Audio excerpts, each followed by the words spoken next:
ಗೋಚರ ಮತ್ತು ಅಗೋಚರ ಶಾಪಗಳು. 1. ಮಾತಾಪಿತೃ ಶಾಪ.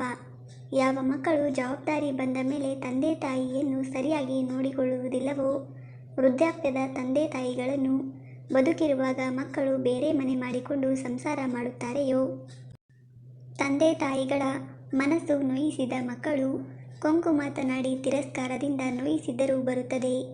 ತಂದೆ ತಾಯಿಗಳ ಪಾಲನೆ ಪೋಷಣೆ ಮಾಡದ ಮಕ್ಕಳು, ತಂದೆ ತಾಯಿಯರನ್ನು ಅಗಲಿಸಿದ ಮಕ್ಕಳು, ತಂದೆ ತಾಯಿಯರ ಅಂತಿಮ ಕಾರ್ಯ ಮಾಡದ ಮಕ್ಕಳು, ತಂದೆ ತಾಯಿಯರ ನಂತರ ಶ್ರಾದ್ದ ಮಾಡದ ಮಕ್ಕಳು ಇತ್ಯಾದಿ, ಇವೆಲ್ಲವೂ ಮಾತಾಪಿತೃ ಶಾಪ ಎಂದು ಕರೆಯುತ್ತೇವೆ.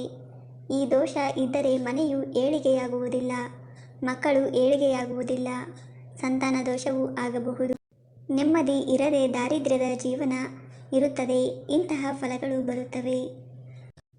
ಆದ್ದರಿಂದ ನಿಮ್ಮ ಮಾತಾಪಿತೃಗಳನ್ನು ತುಂಬ ಪ್ರೀತಿಯಿಂದ ನೋಡಿಕೊಳ್ಳಿ. ಸ್ನೇಹಿತರೆ, ವಿಡಿಯೋ ಇಷ್ಟ ಆಗಿದ್ದರೆ ದಯವಿಟ್ಟು ವಿಡಿಯೋವನ್ನು ಲೈಕ್ ಮಾಡಿ. ಹಾಗೆ ನಮ್ಮ ಚಾನಲ್ಗೆ ಸಬ್ಸ್ಕ್ರೈಬ್ ಆಗೋದನ್ನು ಮರಿಬೇಡಿ. ಧನ್ಯವಾದಗಳು.